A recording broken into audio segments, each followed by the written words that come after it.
pedir para que vocês, nesse momento, fiquem bem atentos. Hoje nós vamos ter uma pregação mais textual e não expositiva. Nós vamos falar de pelo menos 4 ou 5 textos.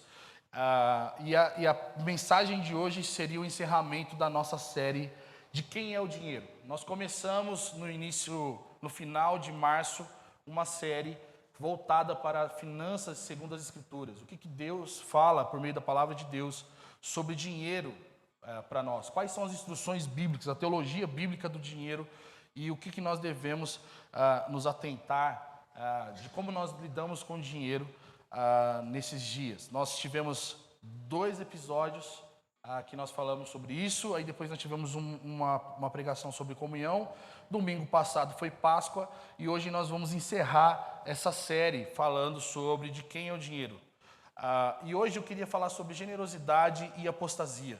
Como nós temos que lidar com a ausência de contribuição na casa de Deus e a apostasia que a ganância e a avareza geram em nossos corações. Então, como a gente ficou 2 domingos sem falar sobre o assunto, eu só queria fazer uma revisão daquilo que a gente falou. Só está falhando o meu microfone ou tá tudo certo? Beleza, então é só a posição que muda assim, beleza. Então, essa série a gente iniciou falando sobre dízimos nas Escrituras, né? Ela tinha como objetivo irmos fundo na teologia bíblica sobre as finanças, sobre o dinheiro e como nós devemos lidar com o dinheiro, prestando culto ao Senhor por meio das nossas finanças. O dízimo, meus irmãos, se você não assistiu, não ouviu as 2 primeiras pregações, entra lá no nosso canal e assiste, tome nota daquilo que você queira tomar. Se você quiser marcar um café para falar sobre isso, eu também estou disponível para nós termos um entendimento melhor. Mas nós vemos que o dízimo, mesmo demonstrado que ele é parte predominante da antiga aliança, ele não tem como princípio regulador, né, inicial a lei judaica. Nós vemos que o dízimo acontece na primeira vez antes de Deus dar a lei ao povo no Êxodo. Isso acontece lá em Gênesis 14, quando Abraão dá o dízimo a Melquisedeque. Esse Melquisedeque é conhecido como o sacerdote do Deus Altíssimo, segundo a ordem de Cristo, como a gente vai ver em Hebreus capítulo 7.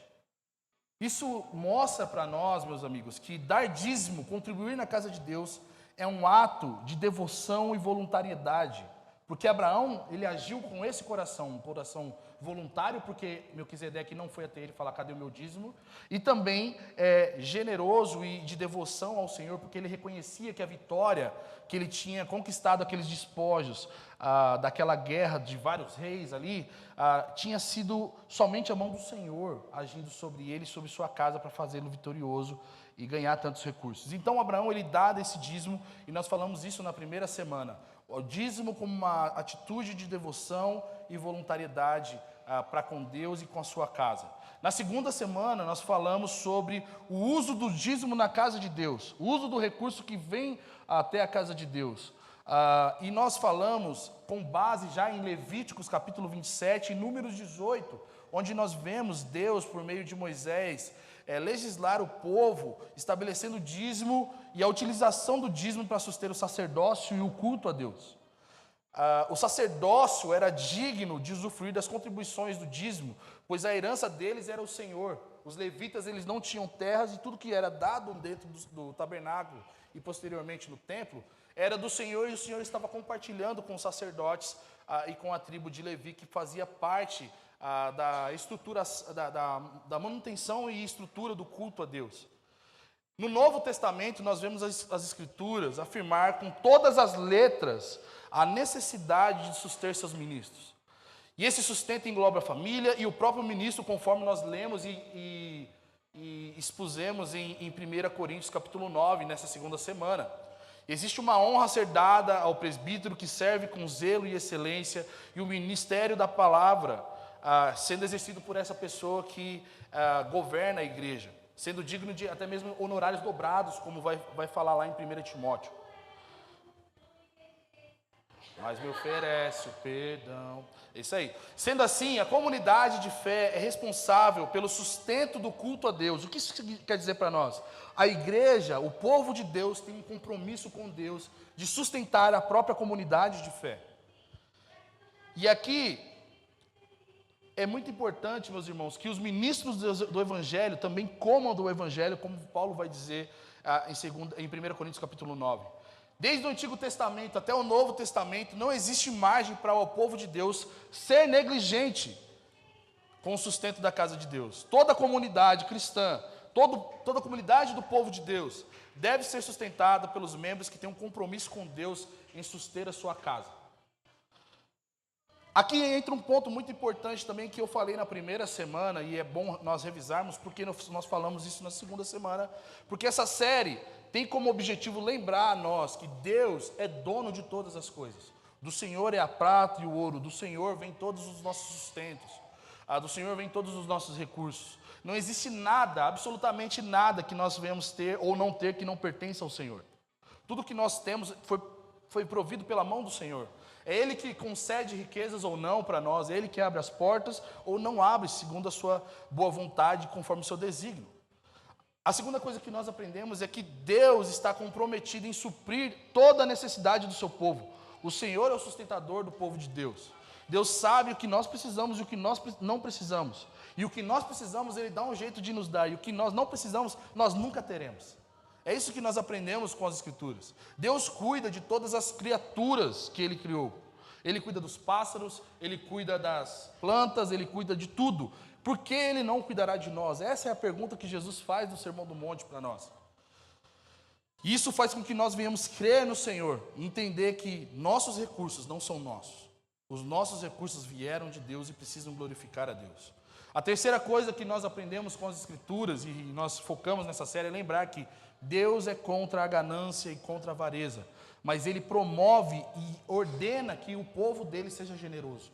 Generoso com a contribuição dentro da casa de Deus, generoso uns com os outros, porque isso demonstra que nós fomos resgatados de uma velha natureza, de uma velha maneira de viver, e estamos vivendo no novo de Deus. Olha só, essa pregação hoje vai ser uma bênção. O novo de Deus chegou para você quando Jesus te alcançou, e agora você não pode mais viver sendo um cara apegado ao dinheiro. E a última coisa que nós precisamos lembrar também é que Deus não odeia pessoas ricas. Por muito tempo nós achamos que, por conta desse discurso de você tem que dar tudo para Deus, é como se Deus odiasse os ricos e quisesse que todo o povo dele fosse pobre. Né? Principalmente nós que estamos localizados em um país emergente, onde a política aponta para essa ideia em que os ricos são ruins e os pobres são quem Deus ama e cuida, e você precisa ser pobre sempre. Não é isso que a Bíblia diz sobre nós. Deus chama todo aquele que é rico a não amar o dinheiro. Ele chama todo aquele que tem riquezas a não confiar nas suas próprias riquezas, mas confiar que o Senhor é generoso e bom para sustê-lo. E aqui, gente, nós vemos dentro das Escrituras vários e vários textos mostrando para nós como a Bíblia olha para o dinheiro. Eu falei na primeira semana que nós temos mais de 2.300 versículos dentro das Escrituras que falam sobre dinheiro. Nós temos mais versículos falando de dinheiro do que justificação e salvação, vida eterna. Nós vemos que as Escrituras dão vários textos de comando para o povo de Deus, que é governado pelas Escrituras, para que eles sejam generosos, honrosos e justos com as suas finanças, para com Deus e para com os necessitados. É muito importante, gente, porque eu estou falando isso.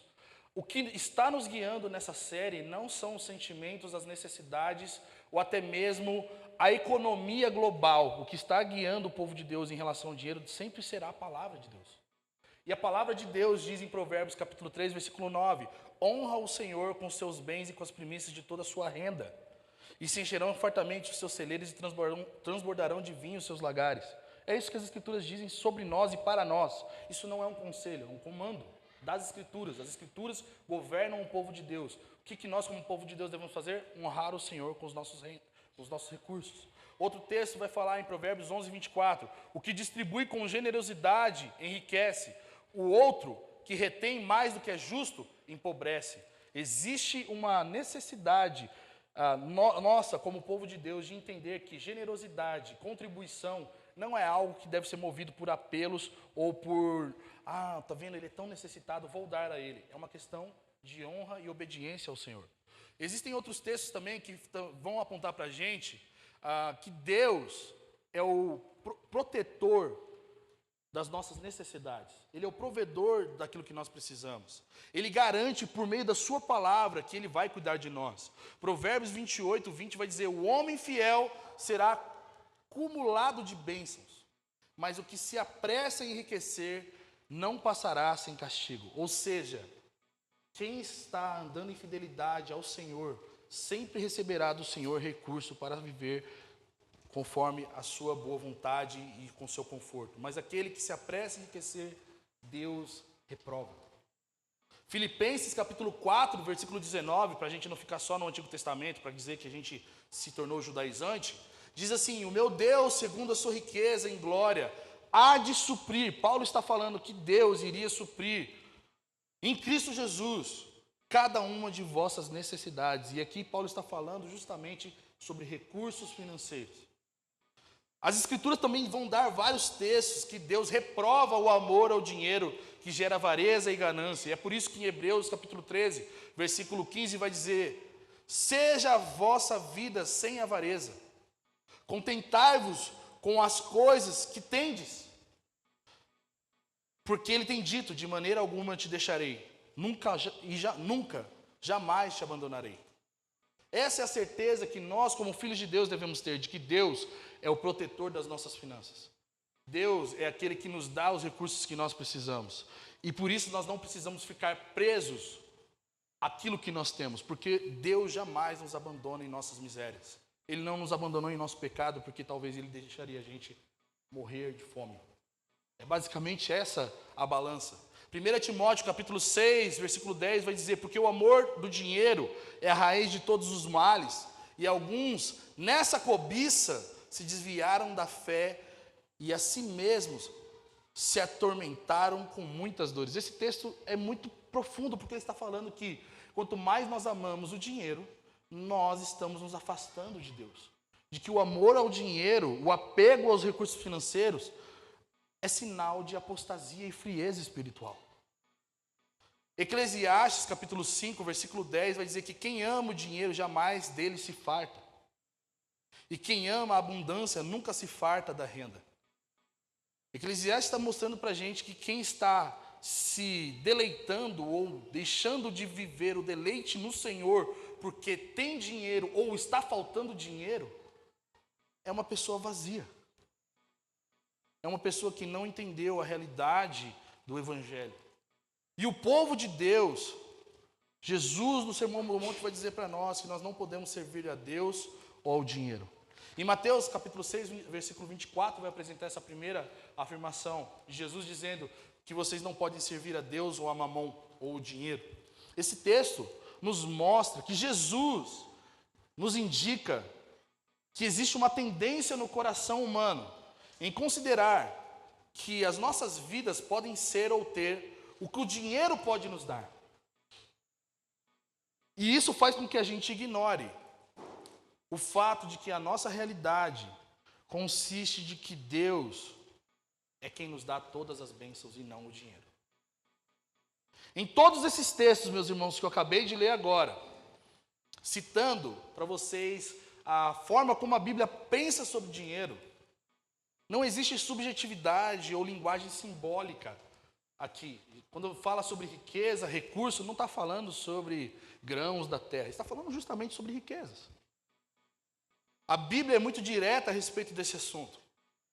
Eles são categóricos, eles não estão ali omitindo ou dando pseudo-verdades ou coisas subjetivas.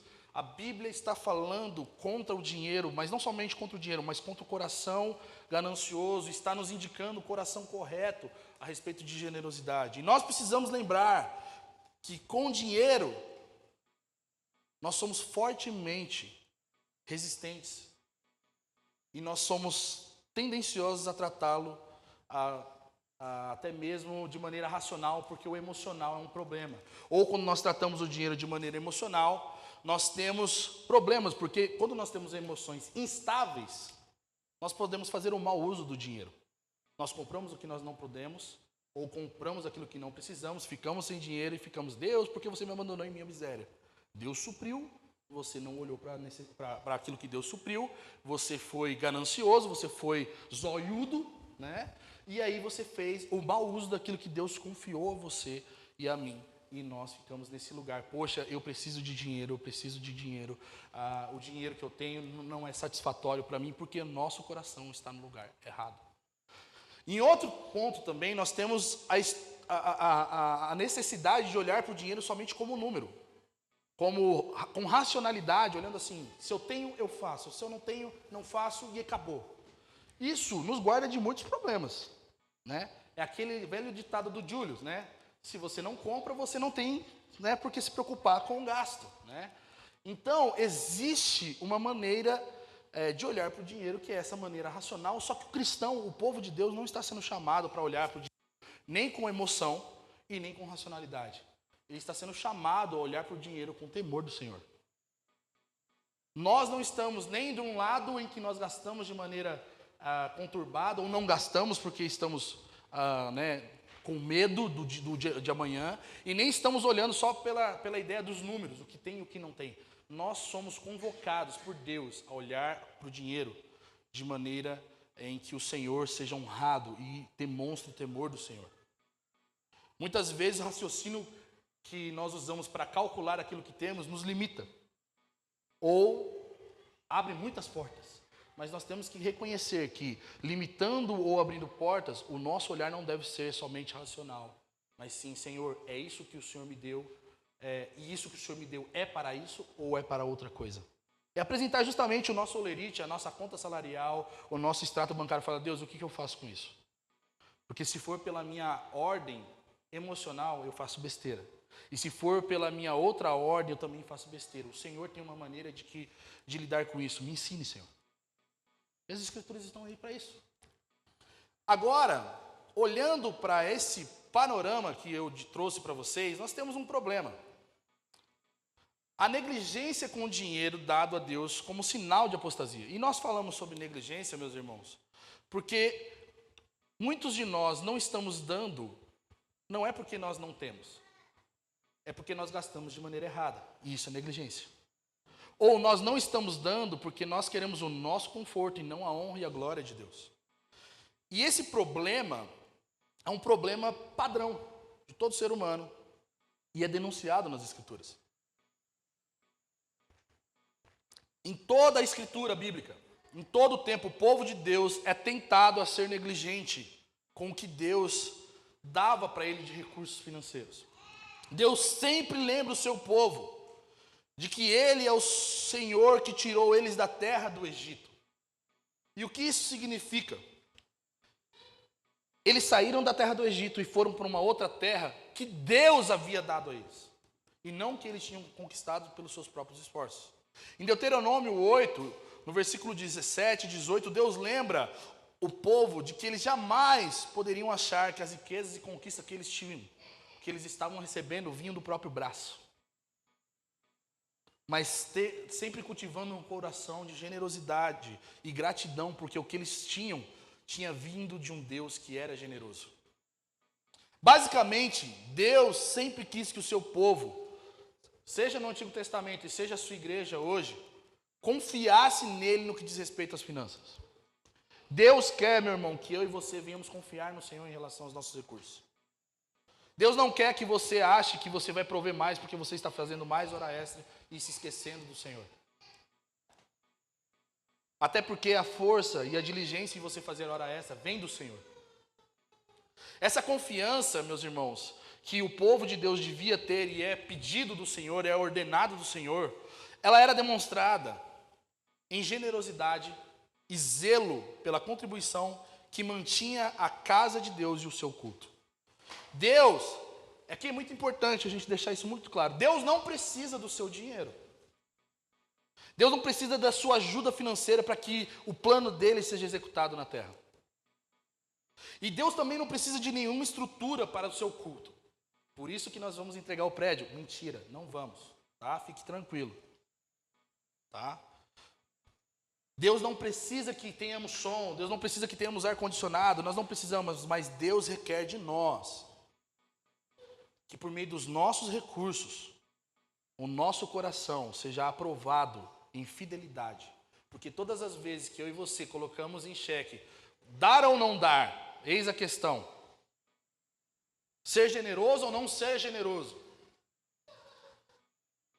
Quando nós colocamos essa questão, o que está em xeque ali não é o quanto que você está dando, mas é o seu coração em ser fiel ou não ao Senhor por meio dos seus recursos. É o nosso coração que é apegado ou desapegado, ou desenfreado, ou não olha para isso com justiça. E aqui, gente, a gente vai ter três livros diferentes, profetas diferentes no Antigo Testamento, que vão denunciar esse tipo de negligência que aconteceu na história do povo de Deus, de que o povo de Deus, em um momento, ele se absteve de dar, ou teve mau uso dos recursos, e Deus veio com justiça sobre isso.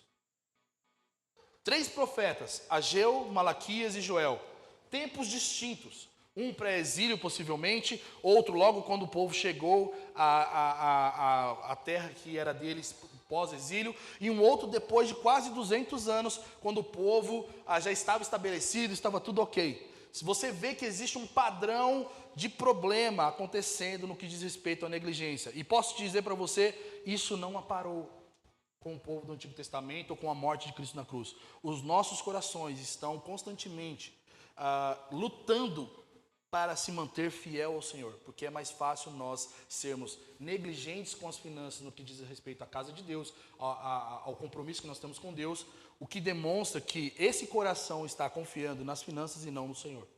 Isso se chama apostasia. Joel, ele é um profeta problemático para a gente definir uma data, porque Joel começa a sua profecia falando de cerca de catástrofes, fala sobre o migrador, o cortador e o devorador, que não são demônios, tá? É muito importante a gente deixar claro isso, que não são demônios, eram gafanhotos, enxames de gafanhoto, que comeu toda a safra de grãos e frutos da terra. E o povo estava nesse contexto crônico de finanças, recursos escassos, vivendo uma vida como se nada tivesse acontecido. Continuavam bebendo, continuavam casando e se dando em casamento. E Joel vem com uma profecia justamente chocando essa realidade. Vocês não estão vendo o que está acontecendo com a nossa nação?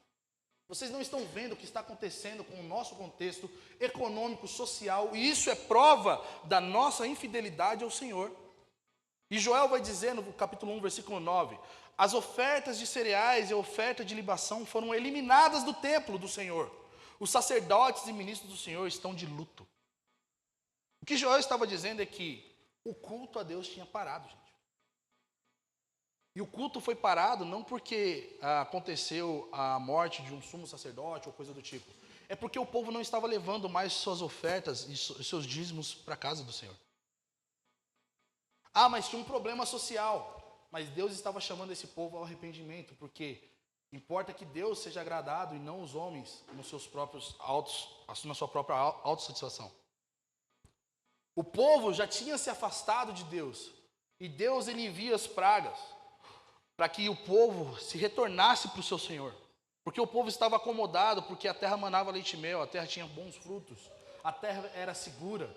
E o povo não podia ter o seu coração depositando a sua segurança, a sua satisfação nessas coisas humanas. O culto a Deus havia se tornado vazio ou negligente. A praga impediu as ofertas, mas o texto aqui sugere que, mais do que um problema social e financeiro, existia um problema na vida espiritual do povo de Deus. A espiritualidade do povo de Deus era fraca no que diz respeito à contribuição. É por isso que Joel se levanta, porque não havia arrependimento dessa espiritualidade fraca, rasa e superficial. E Joel está falando que o povo não buscava a Deus com sinceridade. E aí que nós vemos no capítulo 1, versículo 13 e 14, Joel chamar o povo ao arrependimento, ao jejum, ao lamento e ao clamor pela misericórdia de Deus. Mesmo em meio às crises, meus irmãos, o povo estava sendo chamado a oferecer culto ao Senhor, por meio de oração, assembleia solene e retorno com a realidade do culto. A crise financeira e a crise que muitas vezes nós vivemos nas nossas finanças, que limitam a gente de cultuar o Senhor com os nossos recursos, elas são pequenas comparada a uma crise superior que se instala nos nossos corações, que é uma crise espiritual, que vem de uma avareza e vem de uma ganância e vem de uma segurança no dinheiro e não em Deus.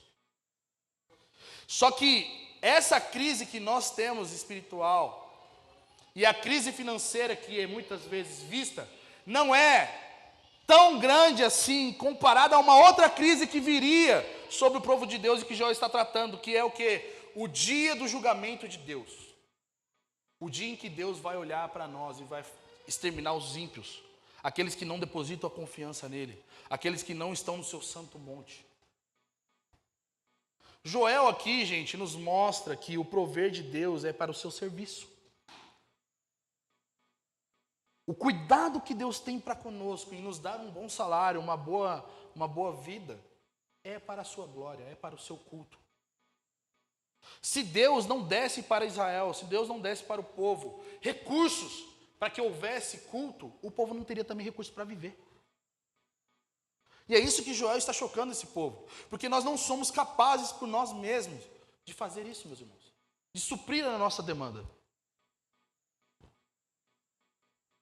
E é por isso que essa nação está sendo chamada ao arrependimento, de reconhecer o Senhor em todos os seus caminhos, honrar o Senhor com seus bens, voltar à atividade do culto, porque aquilo estava em crise, e essa crise estava denotando outra crise, que é a crise financeira e até mesmo crise política.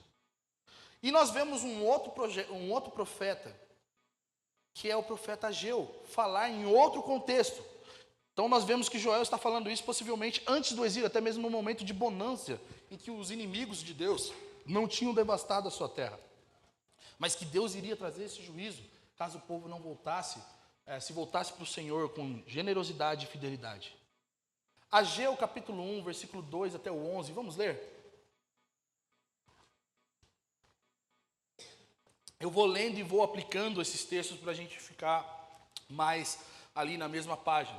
Ageu vem pós-exílio do povo de Jerusalém, de Judá, que foram para a Babilônia, depois foi para o período, agora eu não vou lembrar, as ordens persa e depois o período do exílio, que foi tomado ali de Babilônia, Pérsia e a Síria e Pérsia. Eles estão voltando desse momento de crise, após 70 anos ficar longe da sua casa e da sua terra, conforme foi profetizado por Jeremias, e nós vemos a Daniel nesse contexto orando para que o Senhor cumprisse a sua palavra de retorno à sua terra. E Deus fez de maneira gloriosa e de maneira poderosa aquilo que ele havia prometido por Isaías e Jeremias, de que traria o seu povo do exílio cantando e jubilando de forma honrosa, e não porque eles estavam fugindo de um rei, mas Deus iria fazer com que até mesmo o inimigo os liberasse. E é aí que nós conhecemos a história do rei Ciro, lá de Isaías. Ageu capítulo 1, versículo 2, começa dizendo assim: assim diz o Senhor, este povo diz, não chegou ainda o tempo de edificar a casa do Senhor. Essa palavra do Senhor veio por intermédio do profeta Ageu. Por acaso é tempo de habitardes em casas bem acabadas, enquanto o templo do Senhor continua em ruínas? O que está acontecendo aqui, gente? O povo tinha acabado de voltar do exílio. E eles voltaram do exílio pela poderosa mão do Senhor. Deus traz eles à terra que ele tinha dado a esse povo lá na saída do Egito. Só que Deus era dono dessa terra, e esse povo que estava voltando era inquilino de Deus, era hóspede de Deus, porque Deus estava trazendo eles de volta à casa que Deus tinha dado para eles. Mas Deus era dono da terra. Esdras capítulo 4 vai contar um pouco dessa história, de como foi o tempo de retorno do povo de Deus para Jerusalém. E quando o povo de Deus chega em Jerusalém, a primeira coisa que é estabelecida na cidade por Esdras é justamente o altar de holocausto, o altar de ofertas e sacrifícios ao Senhor. Ele é levantado, e aí o povo fica feliz, A glória de Deus começa a dar brilho ali, para alegria para o povo, porque existia já uma necessidade de cultuar ao Senhor. Imagina um povo que ficou 70 anos sem ir a um culto. Agora, de repente, eles estão voltando para sua casa e a primeira coisa que acontece é o altar do Senhor ser levantado. Só que não só isso, o povo se anima e começa a querer levantar o templo de Deus. Só que o que acontece? Os inimigos da região estavam ali e falaram, não, deixa a gente ajudar vocês, a gente quer ajudar vocês a se estabelecer. Esdras diz, olha, não, a gente não pode fazer isso, porque quem tem que construir isso é a gente. E aí esses inimigos começaram a pressionar o povo de Judá com mentiras, com coisas, e até mesmo a possibilidade de eles ficarem como rebeldes, e também eles ficarem oprimidos com aquela sensação, devemos ou não construir o templo. E o que acontece? No meio disso tudo, chega uma carta para o rei Artaxerxes, falando que o povo de Judá e de Jerusalém estava se rebelando porque eles estavam começando a reconstruir a sua cidade, e que eles poderiam se tornar de novo uma grande potência e se rebelar contra esse reino, esse rei e esse reino.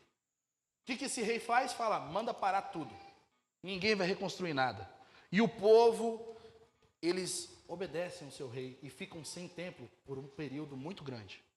Só que a paralisação do rei Artaxerxes não foi para que o povo não reconstruísse o templo. O que fez com que não houvesse reconstrução do templo foi a pressão e o medo que eles estavam tendo dos seus inimigos.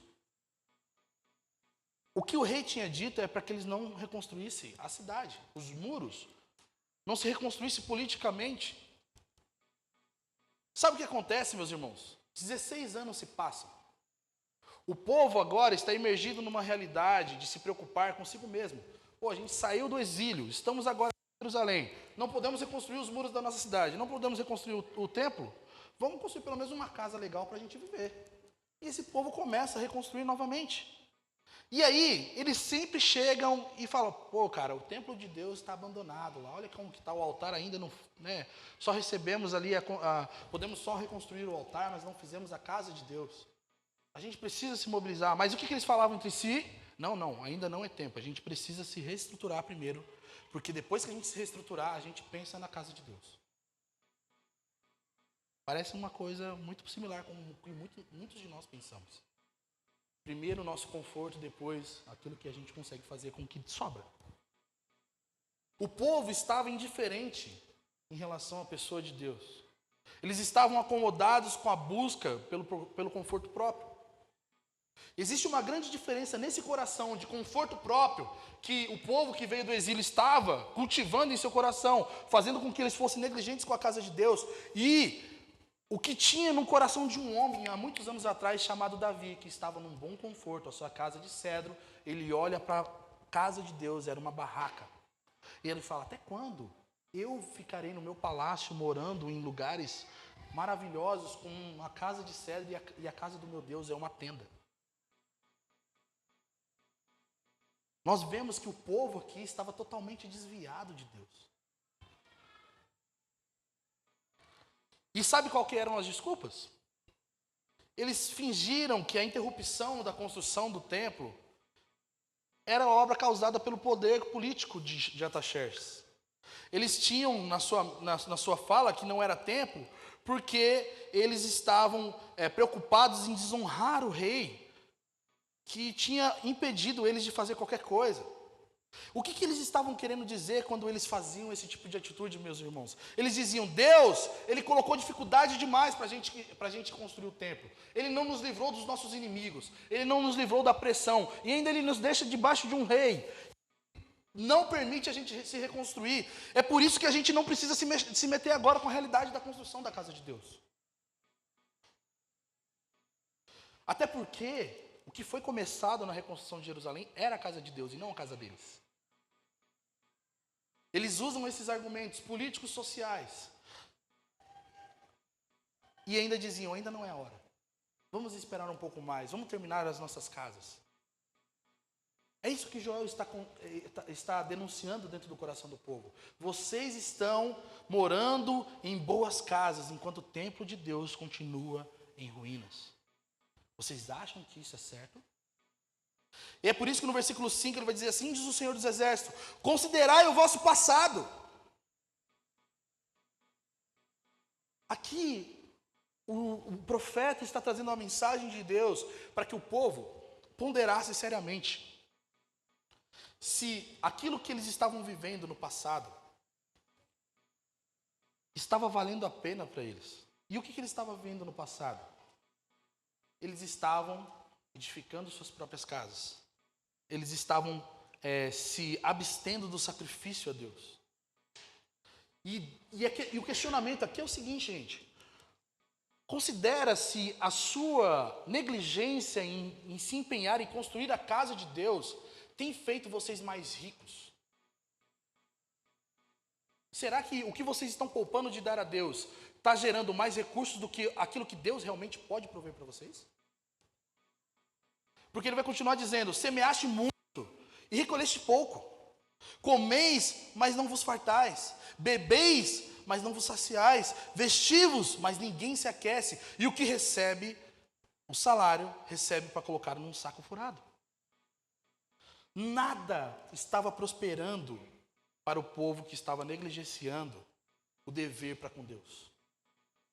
O castigo aqui, meus irmãos, corresponde ao pecado de negligência de não construir a casa de Deus. Eles pensavam que poupando dinheiro, poupando recurso de reconstruir a casa de Deus, eles poderiam ficar mais confortáveis para depois pensar, vamos ver o que a gente consegue, o que sobra das nossas obras para a gente dar à casa de Deus.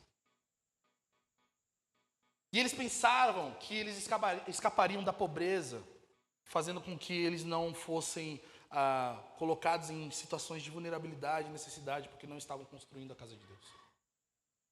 Eles estavam guardando o seu dinheiro para si, mas Deus estava castigando eles, porque eles estavam sendo negligentes com a sua casa. Sabe o que eles estavam fazendo, gente? Eles estavam tentando dizer a Deus: Deus, agora a gente precisa focar mais na gente. Depois a gente foca em você. Porque a gente está necessitado. Olha só como a gente está pobre. Isso aqui, meus irmãos, é uma tentativa de enganar a Deus. Mas pensa bem, Deus era dono de todo o recurso. É nesse mesmo livro que ele fala: minha é a prata e meu é o ouro. É nesse mesmo lugar que Deus promete uma visitação maior do que aconteceu no tempo passado de Salomão. É nesse tempo que Deus estava prometendo uma provisão maior, uma reedificação do povo como economia e sociedade. Mas eles precisavam se voltar ao Senhor e reconstruir a sua casa. Só que eles estavam tentando enganar a Deus. Mas sabe o que estava acontecendo? Eles estavam enganando a si mesmos. Porque eles achavam que eles estavam poupando, mas na verdade não estavam poupando nada, eles estavam perdendo muito mais do que poupando. Enquanto eles tentavam fazer negócio para si, meus irmãos, prover para si, se satisfazendo, eles ficaram mais vazios e mais pobres. É por isso que Ageu está dizendo: vocês recebem o salário de vocês, o salário de vocês não fica parado. Vocês acham que esse dinheiro não é suficiente. Vocês comem e não estão fartos. E aqui indica até mesmo um processo de possível problemas de desnutrição dentro da nação do povo de Deus. Porque eles não tinham recurso para se alimentar. Eles tentaram se autopreservar, mas eles se prejudicaram ainda mais. Eles tentaram poupar dinheiro, mas eles estavam perdendo muito, porque eles estavam sendo negligentes na casa de Deus. Matthew Henry diz assim sobre esse texto: quando Deus intervém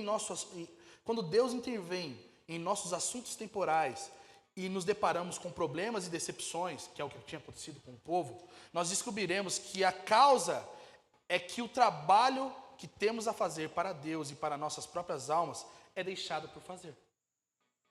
E nós buscamos as nossas próprias coisas mais do que as coisas de Cristo.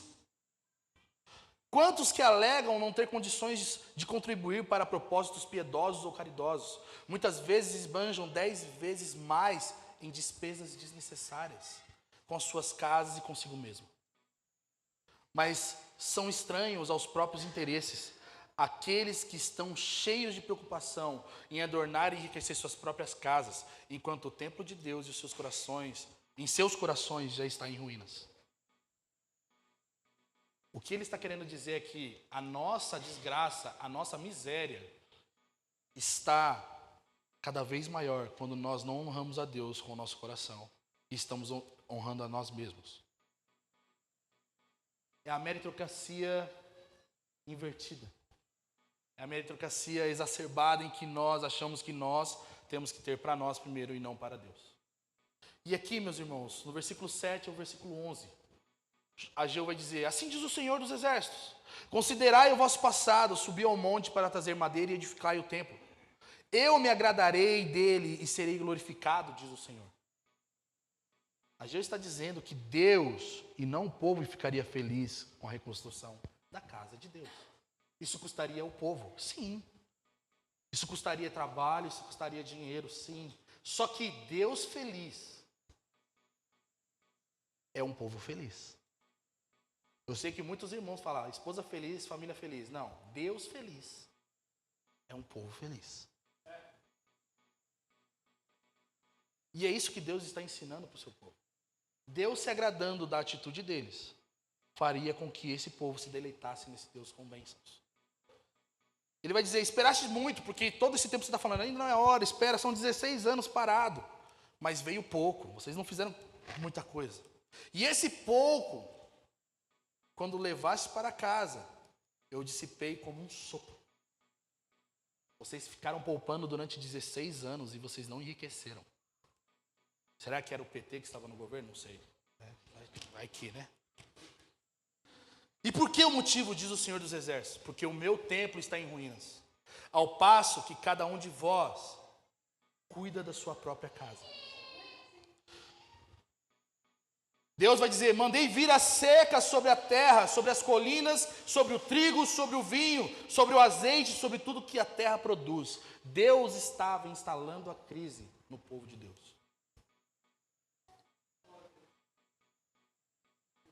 Ele vai dizer também sobre os homens e os animais, sobre todo o seu trabalho. Deus mostra, meus irmãos, que a negligência do povo estava trazendo como colheita a desgraça. Ao passo que a negligência era evidenciada por muito trabalho e pouco resultado. A negligência do povo para com seu templo desolado estava trazendo desolação de recursos. Mas fica tranquilo que eu não estou dizendo que Deus vai fazer seu pneu furar, o motor fundir, o filho ficar doente, o desemprego chegar. Agora nós vamos para Malaquias, que é um outro texto. Muito legal. E extremamente traumático para muitos irmãos. Malaquias, ele pega a sua mensagem e joga para o povo de maneira bem meiga, dizendo, vocês são ladrões. Vocês estão roubando Deus. Esse texto é o texto talvez mais constrangedor que muita gente dizima dentro da igreja, porque fala, não quero roubar de Deus. Então, não vou receber essa acusação. Ou quantos de nós já fomos levados por esse lado de, nossa, eu sou ladrão.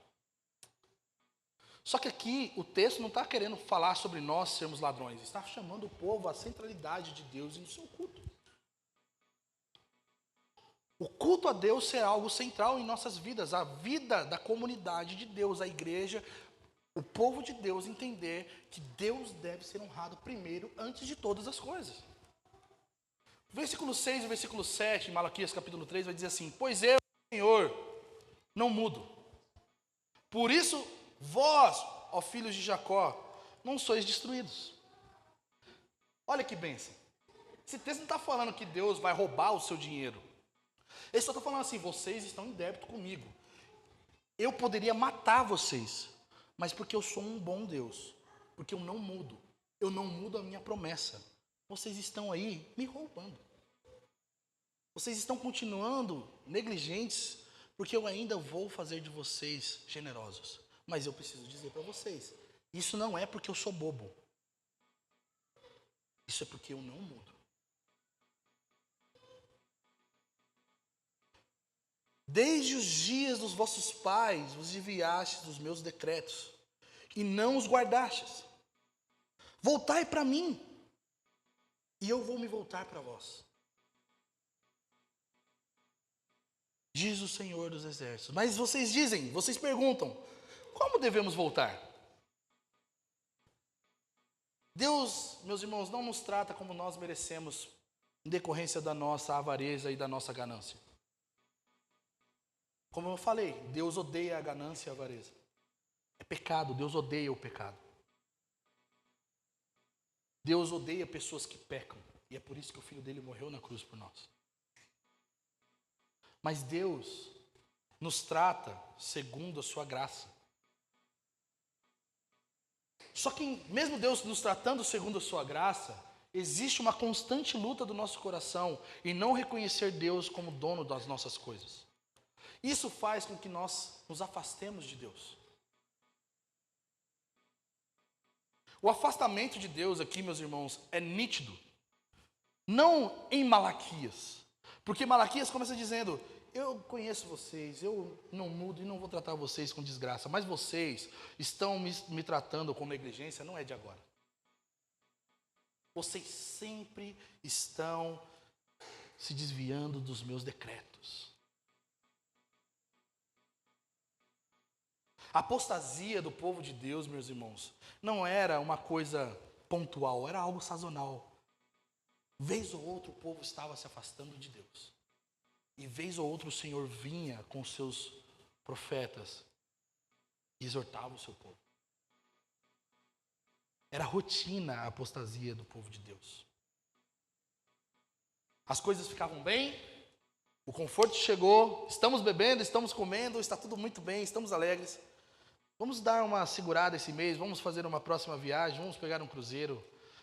Deus não vai matar a gente porque a gente deixou de dizimar esse mês, não é verdade? Deus é bom. Vamos começar a ser faltosos no culto ao Senhor, porque, poxa, tem outras pessoas que vão dar, Deus não vai. Deus nem come aqueles boi que matam lá. Eles começavam a ser faltosos no culto ao Senhor. O culto do Senhor ia diminuindo. Ou o que acontecia na denúncia de Malaquias, principalmente, era uma oferta deficiente. Nos seus churrascos, povo de Deus, vocês têm contrafilé, mas no meu vocês estão dando nervo. É basicamente essa. Vocês têm um bom rebanho para vocês, mas vocês estão me dando um animal coxo. Vocês estão me dando ofertas deficientes. Quando eu estabeleci uma oferta, um padrão, e vocês estão falando, não, o importante é fazer. O importante é fazer. Está feito? Não, ótimo. Deus estava indo contra esse pensamento, meus irmãos. De que eles poderiam cultuar a Deus de qualquer maneira, ou com o que eles pudessem. O que eles quisessem, não porque eles poderiam. Eles poderiam muito mais. A contra-argumentação aqui do povo falando, assim a gente tem que se voltar para você, Deus. Não é uma questão de, não sei o caminho. Eles sabiam o que eles estavam fazendo contra Deus. Eles sabiam porque eles sabiam eles conheciam a lei do Senhor. Assim como muitos de nós conhecemos de teologia e escritura bíblica. Eles estavam sendo faltosos e eles estavam chegando diante de Deus. Como assim, Deus? A gente tem que se voltar para o Senhor. A gente foi lá, levou um bezerrinho para você, mas não era o que ele queria. E isso aqui demonstra uma tentativa de autojustificação da sua infidelidade e da sua apostasia. Não, mas a gente está cultuando sim, agora tem templo, agora tem culto sim. Não é o melhor do rebanho, mas tem. Se contente, Deus. Deus está falando, não, eu não me contento com isso, porque a minha glória está em jogo. E o texto continua dizendo, pode um homem roubar a Deus? Todavia, vós me roubais. E ainda perguntais, como te roubamos? Nos dízimos e ofertas. Eles retiveram seus dízimos, irmãos. Eles reduziram, naquela época, a porção que havia reservado para si mesmo e para o seu serviço. E isso, na nossa versão traduzida para português, Almeida, corrigida, fiel ao século 21, é traduzido como roubo, porque eles não estavam dando a Deus o que era de Deus. Deus está chamando aqui o povo para perto novamente. E o motivo do distanciamento que Deus está querendo tratar aqui não é que o povo tinha abandonado os cultos de oração ou que eles tinham parado de fazer devocional de café com Deus Pai. Eles estavam tentando se auto-justificar com a sua ganância, sendo negligentes financeiramente com a casa de Deus. O questionamento aqui que Deus faz no versículo 8, de pode um homem roubar a Deus, é provocativo. E eu sei que muitos aqui, quando lêem esse texto, ficam provocados. Até eu mesmo. Por quê? Deus está mostrando que esse povo se comportava dessa maneira. Só que essa maneira, meus irmãos, de se comportar diante de Deus, era uma maneira horrorosa aos olhos de Deus. Sabe por quê? Porque os povos de outras nações não se comportavam assim com seus falsos deuses. Ao passo que o povo do único Deus verdadeiro, que conhecia e vivia com esse Deus, estava dizendo, não, Deus não precisa disso. Jeremias capítulo 2, versículo 11, vai dizer assim, alguma das nações trocou os seus deuses. Isso é um questionamento de Deus para o povo de Israel. Você já viu, sei lá, a Grécia parar de adorar Zeus? É Zeus? Acho que é Zeus. Você já viu alguma nação parar de adorar os seus ídolos? Ou trocá-los por deuses melhores? Mesmo que aqueles que eles adoram não sejam deuses? Pois bem, eles nem sequer são deuses, mas o meu povo trocou a minha glória por deuses inúteis. E basicamente o que Deus está provocando por meio desse texto de Malaquias é o mesmo questionamento. Alguma vez você viu as nações tirar do templo aquilo que é devido aos seus falsos deuses? Então por que vocês estão tirando do meu templo aquilo que é devido a mim, que sou o Deus verdadeiro?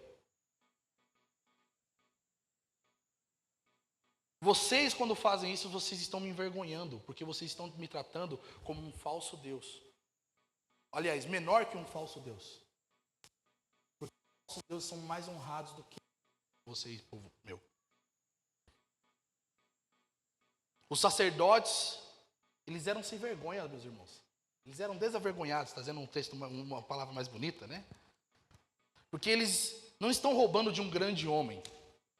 Até porque a forma que Deus monta a frase, pode um homem roubar de Deus, eu estou até falando com a Rosângela agora, quando nós pensamos em roubo armado, vamos trazer para... Nós sabemos muito bem disso, né?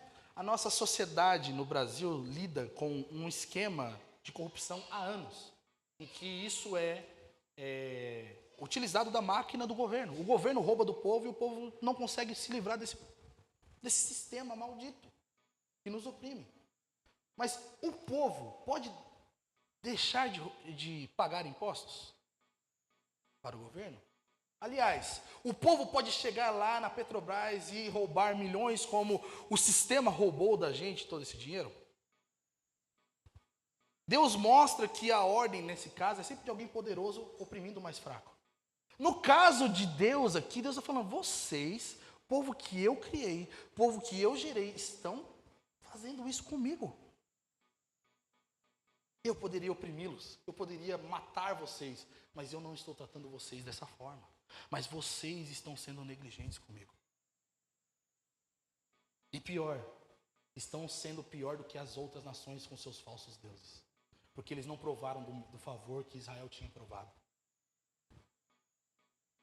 E aí, é por isso que no versículo 9 ele vai dizer, estão debaixo de grande maldição, pois me roubais, a nação toda me rouba. Aqui não era só um irmão de uma tribo ou uma coisa assim, a nação inteira estava roubando a Deus. O povo de Deus roubava a Deus, não pagando o dízimo integral dentro da sua casa. E esse dízimo integral é 10%, segundo a lei, segundo as escrituras e segundo a matemática, dízimo. Né? Os sacerdotes estavam usando do dízimo de maneira leviana. Os sacerdotes também roubavam a Deus. Pensa bem comigo, se você olha para uma igreja não administra bem os seus recursos, você confia dinheiro a essa igreja? Sim ou não, gente?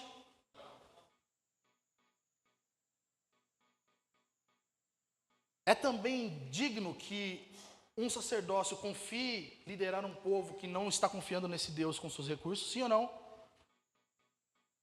Estava uma decadência total o culto a Deus. O sacerdócio e o povo estavam juntos. O povo usava da seguinte desculpa: eu não vou levar meu dízimo porque o sacerdote está pegando mais do que ele deveria. O sacerdote era zoiudo e pegava tudo que ele queria. E Deus está olhando para eles e fala: vocês estão me roubando. Vocês são ladrões. E é por isso que a mensagem não fica assim: eu vou matar vocês. Existe um convite de Deus ao povo: tragam todos os dízimos à casa do tesouro, para que haja mantimento na minha casa, para que não haja falta para os sacerdotes saibam se contentar com aquilo, e para que vocês saibam que eu estou pedindo e vocês devem isso a mim. E provem-me. E aí a galera vem: dizimei, agora Deus tem que fazer o que eu quero. A prova aqui, meus irmãos, é justamente olhar para o nosso Deus tão bom, tão poderoso, que supre todas as nossas necessidades, que manda chuva quando precisamos, que abre a porta quando precisa, que dá o que nós precisamos. Provem-me. Será que outro Deus faz isso para vocês? Será que outro Deus abre as janelas dos céus e derrama bênçãos sem medidas? Não. Por isso vocês devem ser pessoas que dão com generosidade dentro da minha casa. A maneira de resolver a infidelidade, a negligência, a apostasia, meus irmãos, é fidelidade. É abandonando a apostasia, a negligência, a avareza e voltando-se com o Senhor, voltando-se para o Senhor com um coração generoso e fiel nas suas contribuições. O povo distante, voltando-se para Deus, iria provar da fidelidade de Deus e do cuidado de fazê-los prósperos.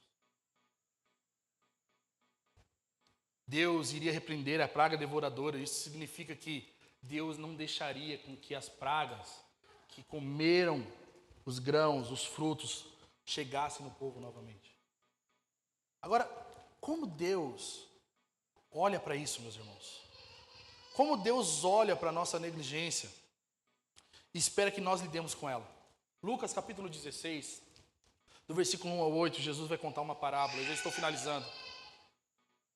A parábola do administrador negligente, que vai falar justamente de um cara que estava usando os recursos que foi confiado a ele de maneira negligente, desonrosa e até mesmo desperdiçando os recursos que o seu senhor tinha deixado para ele.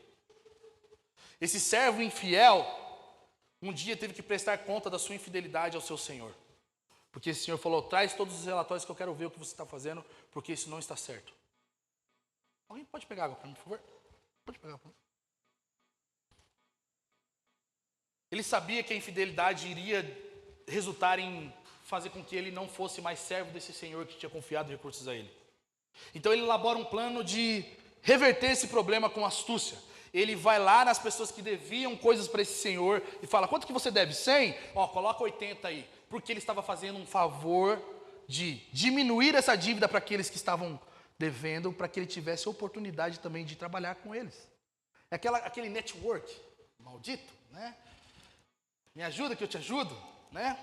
Jesus, ele está falando aqui, meus irmãos, que existe uma realidade séria que os imprudentes, os filhos das trevas têm com recursos que nós deveríamos talvez olhar com mais atenção. E ele não está falando de fazer falcatrua.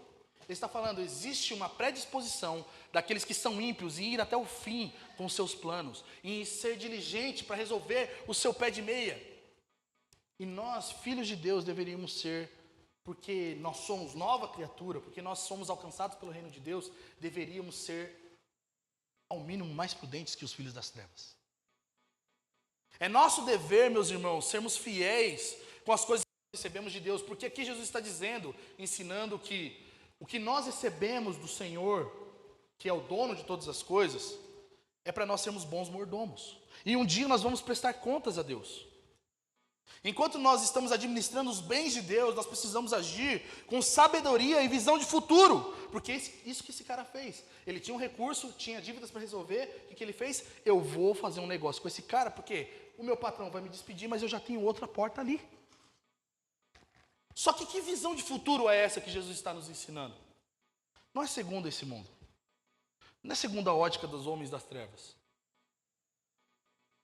Nós precisamos usar com diligência tudo aquilo que nós temos para o nosso verdadeiro bem eterno. E não apenas para essa vida. E o que isso significa para nós? Que nós um dia prestaremos contas de cada centavo que caiu na nossa conta no Nubank. Nós vamos prestar conta de cada centavo que a Receita Federal devolveu de restituição. Que seja restituição de 7 vezes mais do que o devorador roubou, o leão, né? Mas aqui Jesus está ensinando para nós também que nós precisamos fazer com que essas riquezas que nós temos dessa era esteja sinalizando, apontando a forma como nós vamos lidar com as recompensas eternas, se é que nós temos. Essas riquezas temporais, a forma como nós lidamos com ela vai resultar em como nós vamos ser confiados em riquezas eternas. O mordomo da parábola, ele é esperto. Porque mesmo sendo injusto, ele usa os recursos que ainda tem para garantir o seu futuro. Ele faz amigos que vão ajudar ele na sua quebra.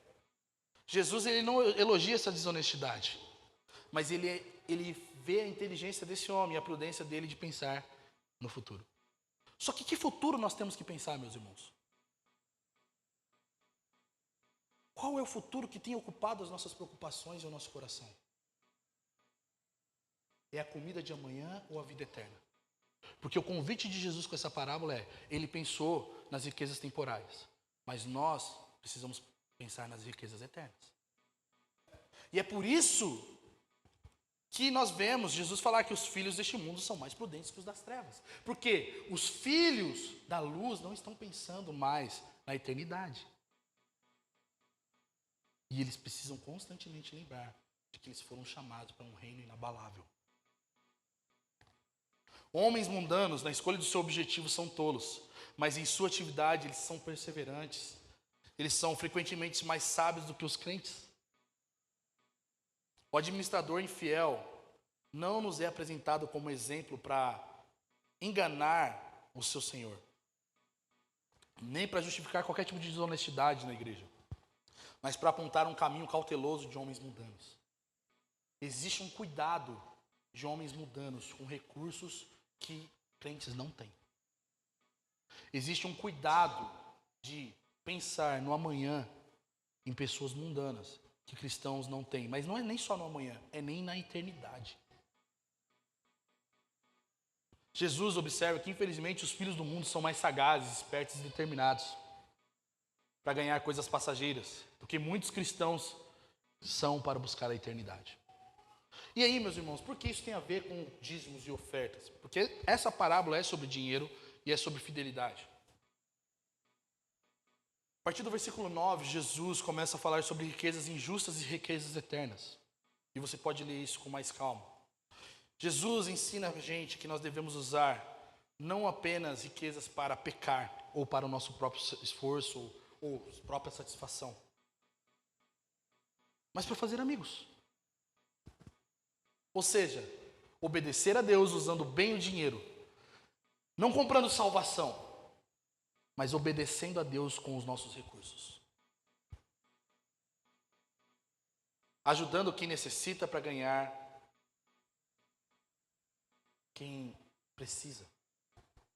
Quando nós falhamos, meus irmãos, que é o que vai falar no versículo 9, e aqui no texto é apresentado que quando morremos, essas pessoas que nós ajudamos, essas pessoas que nós, com os nossos recursos, servimos, um dia estarão dentro da eternidade, nos recebendo no tabernáculo eterno. Mas Jesus não fica só nesse contexto. Jesus, ele usa aquela frase que muita gente usa quando está ganhando um salário mínimo ou é um estagiário. Seja fiel no muito que Deus te colocará no muito. Ou seja fiel no pouco porque Deus te coloque no muito. Jesus usa essa frase popular, quem é fiel no pouco será fiel no muito, mostrando a fidelidade de Deus em nos prover aquilo que nós precisamos nessa era, para nós recebermos com abastança na era vindoura. Isso não quer dizer que sempre as pessoas que são fiéis no pouco vão ser fiéis no muito. A gente já vê que pessoas que eram fiéis no pouco, quando ficam ricas, são infiéis no muito. É aquele cálculo que a gente falou na primeira semana. R$ 1.000 até dá para dar o dízimo, mas 100 mil, a gente começa a fazer plim-plim quando a gente olha tudo aquilo. Jesus, ele está querendo dizer que se alguém falha nas pequenas coisas, não é digno que essa pessoa receba confianças eternas da parte de Deus. Se eu e você estamos falhando nas pequenas coisas, as riquezas que nós temos, nós não seremos abençoados com as riquezas eternas. A riqueza, meus irmãos, é uma falsa riqueza comparado à riqueza eterna. Elas são riquezas injustas, como Jesus apresenta nessa parábola. As verdadeiras riquezas, a graça salvadora, a salvação e as bênçãos eternas, são coisas que Deus dá para nós. Mas não pertencem a nós. É de Deus. Da mesma maneira que a salvação pertence ao nosso Deus, os nossos recursos também não pertencem a nós. Nós somos envolvidos em graça, meus irmãos, constantemente. Nós somos envolvidos em graça pela salvação. Nós somos envolvidos em graça pelo Senhor nos dar o que nós precisamos. E aí Jesus emenda no versículo 13, dizendo: ninguém pode servir a dois senhores, nem a Deus e nem a Mamon. Isso Jesus repete lá no Sermão do Monte também, dizendo para nós, nos mostrando que nós não vamos conseguir servir de verdade a Ele se nós estamos apegados às riquezas desse mundo. Ou você ama e se dedica a Deus com tudo que você tem, que você é, e recebe de Deus a recompensa, ou você ama e se dedica a ter dinheiro e recebe a recompensa que o dinheiro te dá. Mas o dinheiro não vai te dar a salvação e a vida eterna. Tentar equilibrar os dois, eu amo a Deus, mas também amo o dinheiro, é impossível, meus irmãos. Não existe equilíbrio com falsos deuses. Porque um vai exigir lealdade exclusiva e o outro também. A quem você vai servir? Quando Jesus fala no versículo 14 e no versículo 15 de Lucas 16 com os fariseus começam a zombar de Jesus. Começam a dizer, nada a ver. E sabe por que os fariseus estavam zombando? Como muitos aqui talvez tenham esse coração, o que ele está falando não serve para mim, ou não preciso ouvir disso. É porque eles amavam o dinheiro. Eles eram cobiçosos. Eles estavam zombando de Jesus, porque é uma maneira de nós sermos sarcásticos com a realidade do céu, de dizer que nós amamos o dinheiro mais do que o Senhor. Porque eles estavam ali zombando, é porque eles não estavam suportando a afronta de Jesus. Vocês amam o dinheiro e não a Deus. Vocês são infiéis a Deus com seus recursos, porque vocês estão ficando ricos e estão deixando as pessoas da pobreza, que vocês deveriam cuidar com esses recursos, negligentes. Jesus está alertando que ser infiel nas coisas materiais, como riquezas, demonstra um coração dividido, meus irmãos, que não serve realmente a Deus. A negligência com que Deus nos confia, dinheiro, dons, tempo, afeta a nossa relação com Ele. Se eu e você, nós somos negligentes com aquilo que Deus nos deu, irmãos, nós estamos sendo frios espiritualmente. E o que nós aprendemos com essa mensagem? Em Joel, nós vimos que o povo vivia para si mesmo, sem reconhecer que os seus bens e suas terras eram dons de Deus. A negligência para com a santidade e a propriedade de Deus demonstrava um coração dividido. Eles não eram confiáveis nem no material, por isso eles não deveriam receber o derramar do Espírito. Eles não deveriam receber salvação se eles não eram fiéis. A segunda coisa que nós vemos, como nós vimos por livro em Ageu, eles não foram fiéis no pouco. Porque quando eles vêm do exílio, eles não tinham muita coisa, mas eles não foram fiéis com o que eles tinham, eles edificaram suas próprias casas. Eles deixaram de cuidar da casa de Deus para cuidar de si mesmos. E é por isso que eles não podiam esperar de Deus verdadeiras bênçãos. Eles serviram aos seus próprios desejos, às suas próprias posses.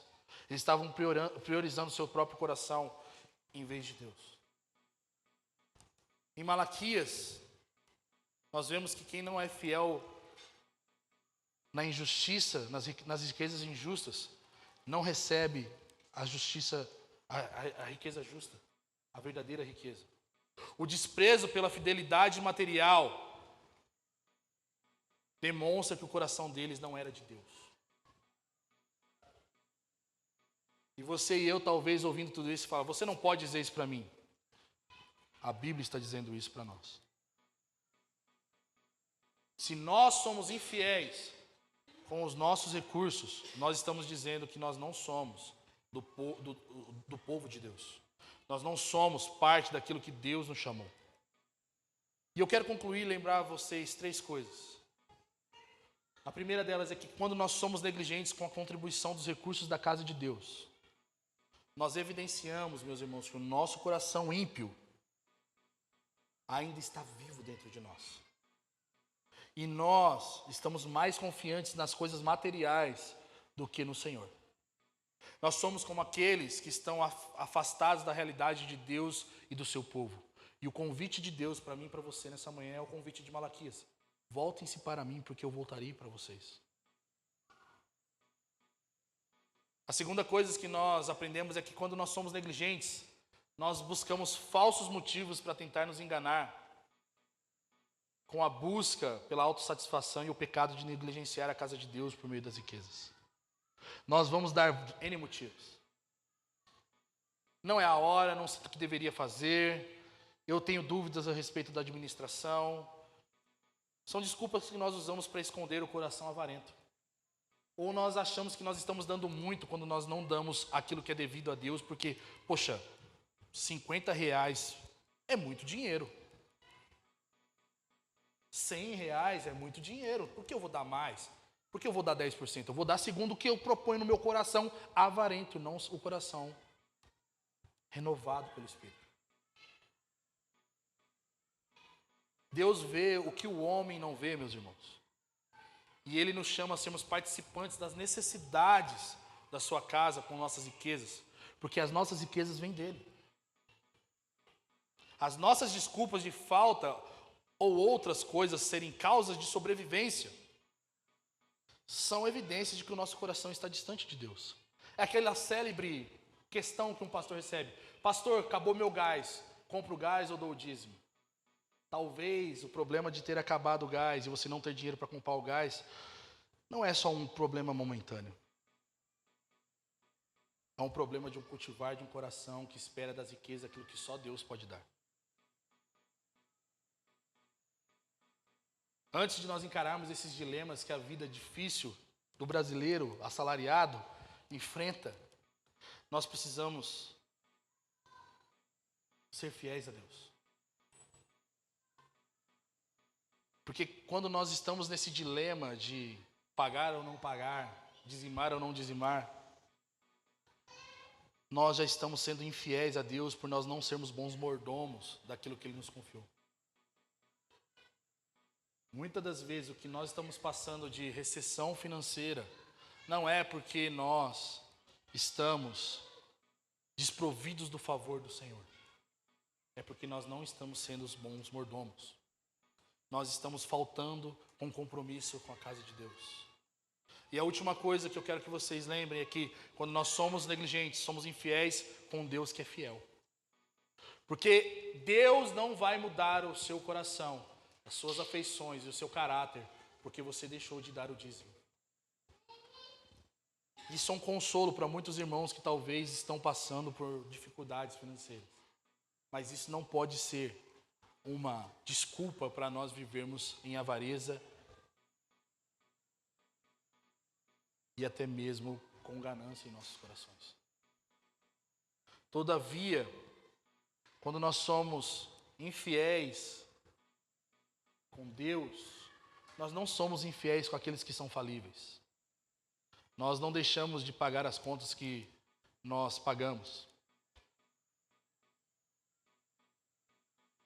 Sabe o que isso demonstra, meus irmãos? Um coração distante de Deus. Nós temos medo do ceifador da semig, mas nós não temos medo de Deus. Infidelidade nas contribuições não deve ser desculpas causadas pelos traumas de que um pastor roubou dinheiro.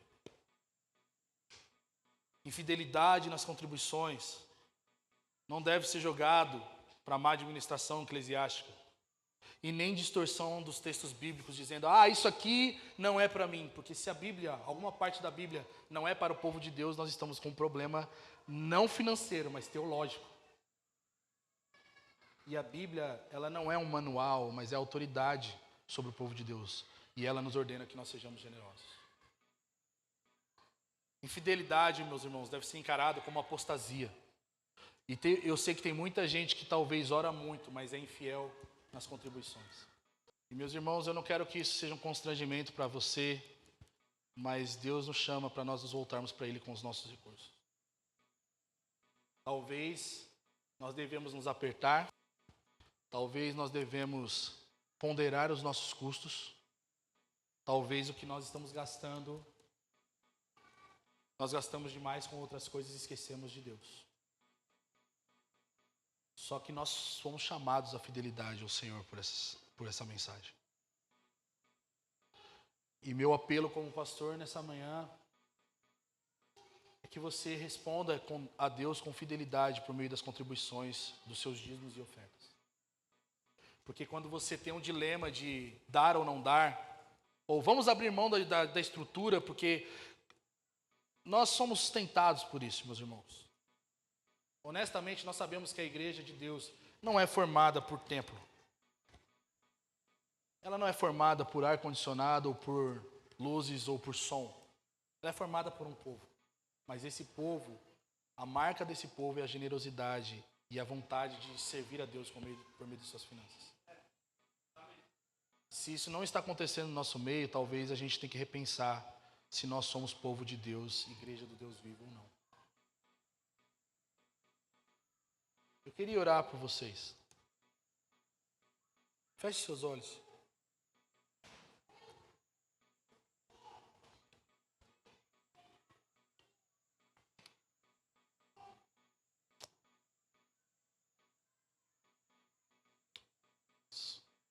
Muitos de nós, talvez, nesse momento, estão até mesmo constrangidos e envergonhados de ter um Deus tão bom, fiel, que nunca nos deixou faltar, e muitos de nós faltamos com Ele.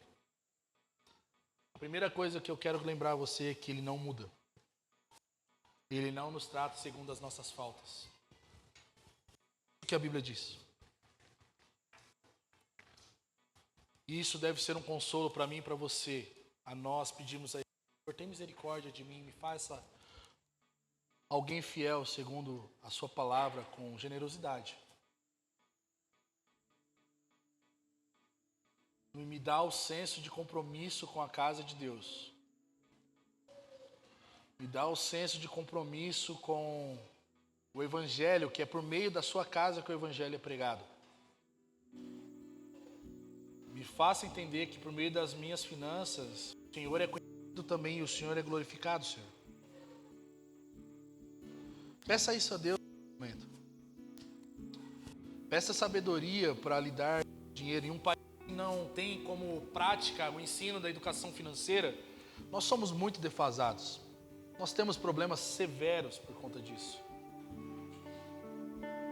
Mas o Senhor está chamando eu e você nessa manhã. Volte-se para mim e eu vou voltar para você. Confie os seus recursos à minha mão, porque eu não vou te abandonar e não vou te deixar faltar. Talvez muitos de nós fazemos planos de aquisições, planos futuros. Esquecemos que o maior plano que Deus pode ter nos dado é a sua salvação e a vida eterna. E nós, como alcançados por essa vida eterna, devemos fazer com que os nossos recursos apontem para essa realidade, sendo bons mordomos, não sendo ditados pelo dinheiro, mas governados por um Deus bom que não vai deixar faltar. Eu sei que muitos de nós deixamos de contribuir porque nós somos amedrontados com a pobreza, ou com a falta, a escassez. Mas nessa manhã o Senhor nos chama, confia ao Senhor, volte-se para mim, porque não existe outro Deus que cuida melhor de vocês do que eu. O seu patrão não cuida melhor de você do que o Deus que te salvou. O seu dinheiro, a sua riqueza não vai suprir aquilo que realmente só Deus pode suprir. Senhor, nessa manhã nós oramos pedindo misericórdia para os nossos corações. Remova a avareza do nosso coração, Senhor. Remova, Senhor, do nosso coração a falta de fidelidade, Senhor. A infidelidade dos nossos corações para com a sua casa. E nos constranja em amor, Senhor. Nos dá o fruto do seu Espírito, que é amor, para que nós venhamos nos mover em generosidade para com sua casa e para uns com os outros, Senhor. Senhor, em nome de Jesus, eu oro para que a Imagodei nesses próximos dias prove do amor generoso de Deus sendo derramado sobre nós, e que essa generosidade transborde dos nossos corações, nos fazendo ser fiéis em contribuições, sendo fiéis com recursos. Senhor, eu oro para que dentro da nossa comunidade, não somente com a estrutura da nossa igreja, nós sejamos movidos em generosidade, a darmos coisas uns para os outros, a partilharmos bem, a partilharmos o que nós temos uns com os outros. E eu oro pedindo, Senhor, que o Senhor fortaleça o nosso coração em Ti, Senhor. Porque eu sei, Deus, que nós seremos tentados novamente a sermos infiéis ao Senhor. Porque o Seu povo foi tentado diversas vezes, Senhor. Eu oro para que o Senhor nos ajude a corresponder com fidelidade e confiança de que o Senhor cuida de nós em todas as coisas. Eu oro por provisão do Senhor para aqueles que necessitam nessa manhã, Senhor. Pai, mostra-se aquele que cuida de nós, Senhor. Lembra-nos do cuidado do Senhor com a criação. E nos lembra que nós somos mais importantes do que os pássaros, porque o Senhor nos fez seus filhos, Senhor. E o Senhor não deixará jamais o justo mendigar o pão. O Senhor jamais não dará aquilo que nós não precisamos, aquilo que nós precisamos, Senhor. O Senhor jamais deixará de suprir aquilo que nós precisamos, Senhor. Eu oro assim